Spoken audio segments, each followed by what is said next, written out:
उज्जैन में महाकाल का दर्शन करने के लिए हम लोग जाते हैं, लेकिन क्या आप जानते हैं कि उज्जैन में 2 शक्तिपीठ है और यहाँ पर काल भैरव का जो मंदिर है वहाँ का चमत्कार देख करके वैज्ञानिक भी अचंभित है।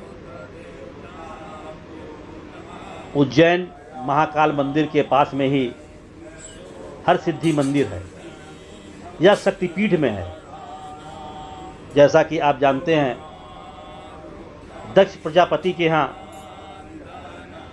जब उनकी पुत्री माता सती ने अपने देह का त्याग कर दिया था, तो शंकर जी पत्नी के वियोग में सती के शव को अपने शरीर पर उठाए हुए पूरे संसार में भ्रमण कर रहे थे। उनकी इस दशा को देख करके विष्णु जी ने ऐसा चक्र चलाया है कि सती जी के शरीर के 51 टुकड़े हो गए और वह शरीर के अंग जहाँ जहाँ भी गिरे हैं वह सब शक्तिपीठ हो गए। तो जो हरसिद्धि मंदिर है, यहाँ पर माता सती की कोहनी गिरी थी। प्रतिदिन यहाँ शाम को 1011 दीपक से आरती होती है। आप देखिएगा, ये दीपक कई फीट ऊंचे इन स्तंभ में जो दीपक हैं उनको जलाने के लिए प्रतिदिन शाम को पुजारी लोग स्तंभ पर चढ़ते हैं और दीपक को जलाते हैं। दीपक का जलाना देखना बड़ा ही कौतूहल का विषय होता है और प्रतिदिन शाम को सैकड़ों की संख्या में भक्तगण इस दृश्य को देखने के लिए आते हैं। आइए हम आपको भी दिखाते हैं कि कैसे पुजारी लोग दीपक को जलाते हैं।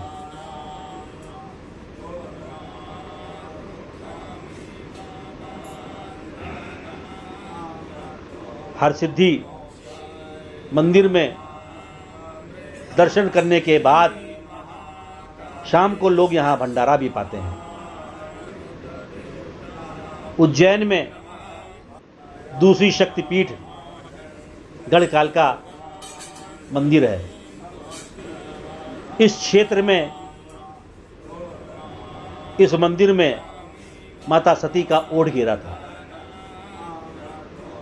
यहाँ भी शाम को माता की जब आरती होती है बड़ा भय होता है, लेकिन यहाँ पर दीपकों की संख्या कुछ कम है। उज्जैन में जितने भी भक्त आते हैं उनको हरसिद्धि मंदिर और गढ़कालिका मंदिर के साथ ही काल भैरव का दर्शन जरूर करना चाहिए, क्योंकि इन तीनों के दर्शन के बिना महाकाल का दर्शन पूरा नहीं माना जाता है। हम आपको बताते हैं कि काल भैरव का जो मंदिर है, जब वहाँ आप जाएंगे तो वहाँ का दृश्य देख करके आप अचंभित हो जाएंगे। बाबा काल भैरव सुबह से शाम तक मदिरा का सेवन पान किया करते हैं। भक्त लोग यहाँ मदिरा का भोग लगाते हैं और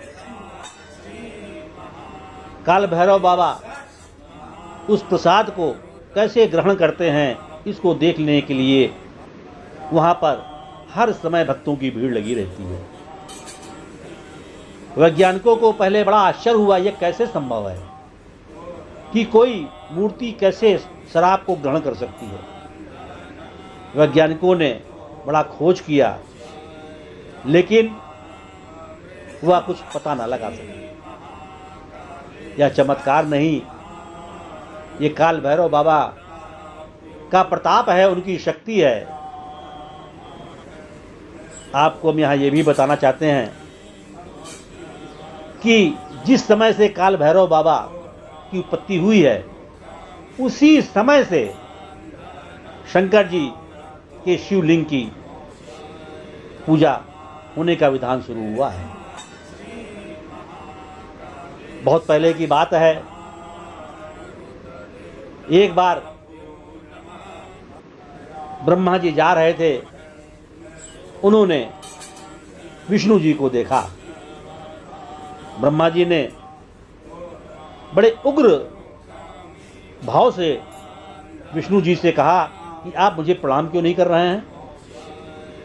मैं आपका इष्ट हूं, मैं भगवान हूं, मुझे प्रणाम कीजिए। इस बात पर विष्णु जी को बड़ा क्रोध आया। उन्होंने कहा, ब्रह्मा जी आप कैसी बातें कर रहे हैं? आपको मैंने अपने नाभि कमल से उत्पन्न किया है, आप मेरे इष्ट कैसे हो सकते हैं? मैं आपका इष्ट हूं। अब ब्रह्मा जी ने कहा कि मैं इष्ट हूं, विष्णु जी ने कहा कि मैं इष्ट हूं। इसी बात को लेकर के दोनों में पहले तो कहा सुनी हुई, बाद में घोर संग्राम हो गया और दोनों एक दूसरे के ऊपर शस्त्र चलाने लगे। देवताओं में हाहाकार मच गया। देवता लोग शिव जी के पास गए। शिव जी ने कहा कि आप चिंता ना करें, अभी हम ब्रह्मा जी और विष्णु जी के बीच में चल रहे हैं युद्ध को बंद करवाते हैं। उधर ब्रह्मा जी और विष्णु जी युद्ध कर रहे थे। उन्होंने देखा कि उनके बीच में एक बहुत बड़ा स्तंभ आ गया है, जिसका ना आदि दिख रहा है ना अंत दिख रहा है। विष्णु जी ने कहा, ब्रह्मा जी ऐसा है कि मैं पाताल की तरफ जाता हूं और इस स्तंभ का अंत देख के आता हूं, और आप ऊपर की ओर जाइए और इस स्तंभ का अंत देख कर आइए। विष्णु जी पाताल में चले जा रहे हैं, चले जा रहे हैं, चले जा रहे हैं, लेकिन उस स्तंभ का कहीं भी अंत नहीं दिखा। थक हार कर विष्णु जी लौट आए। ब्रह्मा जी भी चले जा रहे हैं, चले जा रहे हैं, चले जा रहे हैं, लेकिन उनको इस स्तंभ का कहीं भी अंत नहीं दिखा। ब्रह्मा जी को रास्ते में केतकी का फूल दिखा। ब्रह्मा जी ने केतकी से कहा कि देखो ऐसा है कि हम में और विष्णु जी में एक शर्त लगी है, और शर्त के अनुसार ही हम दोनों इस स्तंभ का अंत देखने के लिए आए हैं।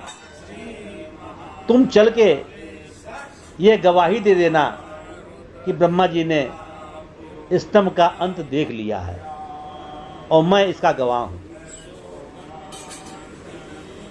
ब्रह्मा जी और विष्णु जी जब मिले हैं तो विष्णु जी ने कहा कि मैंने तो अंत नहीं पाया। ब्रह्मा जी ने कहा कि मैंने अंत पा लिया है, इस स्तंभ का अंत मैंने पा लिया है, और ये केतकी जो फूल है इसका गवाह है। इसके सामने ही मैंने इस स्तंभ का अंत पा लिया है। इस पर विष्णु जी ने कहा कि ठीक है ब्रह्मा जी, आप जीत गए और मैं हार गया। आपकी शक्ति मुझसे अधिक है। अभी दोनों के बीच में वार्ता ही चल रही थी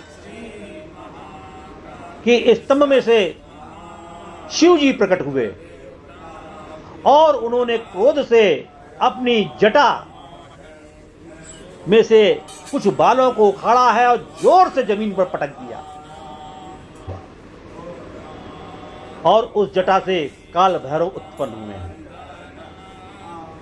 शिव जी ने कहा कि काल भैरव, ये ब्रह्मा ने मेरे बारे में झूठ कहा है। इस स्तंभ के रूप में मैं ही था, मेरा ना कोई आदि है ना अंत है। ब्रह्मा ने जिस मुख से यह मिथ्या वचन कहा है, उस मुख को तुम तत्काल काट डालो। उस समय ब्रह्मा जी के 5 मुख थे। काल भैरव ने लपटपाती हुई तलवार से ब्रह्मा जी के उस मुख को काट डाला जिस मुख से ब्रह्मा जी ने मिथ्या वचन शिव जी के बारे में कहा था। अब तो ब्रह्मा जी विष्णु जी दोनों कांपने लगे। ब्रह्मा जी और विष्णु जी ने शिव जी की स्तुति की है। विष्णु जी ने शिव जी से प्रार्थना की है कि ब्रह्मा जी के कटे हुए सर को आप वापस कर दें। शिव जी ने कहा कि यह संभव नहीं है और मैं ऐसा करूंगा भी नहीं, क्योंकि इस सर ने मेरे बारे में मिथ्या वचन कहा है। शिव जी ने कहा कि ये जो मेरा स्तंभ रूप था, आज से यही मेरा शिवलिंग कहलाएगा और आज से इसकी ही पूजा की जाएगी। इसकी जो पूजा करेगा उसे वही लाभ मिलेगा जो भक्त मेरे साकार रूप की पूजा करता है। इस तरह जिस दिन काल भैरव की उत्पत्ति हुई है, उसी दिन से शिवलिंग की पूजा का विधान भी शुरू हुआ है। तो ये बड़ा सुंदर संयोग है कि उज्जैन में महाकाल के साथ ही काल भैरव भी विराजमान हैं और 2 शक्तिपीठ भी वहाँ विराजमान हैं। हम बहुत सौभाग्यशाली होते हैं जो काल भैरव के साथ ही हर सिद्धि माता, गढ़कालिका माता और भैरव बाबा का दर्शन करते हैं। हमारी यही विनती है कि हे महाकाल, अपने सभी भक्तों को शीघ्र दर्शन दीजिए, शीघ्र दर्शन दीजिए, शीघ्र दर्शन दीजिए। जय महाकाल।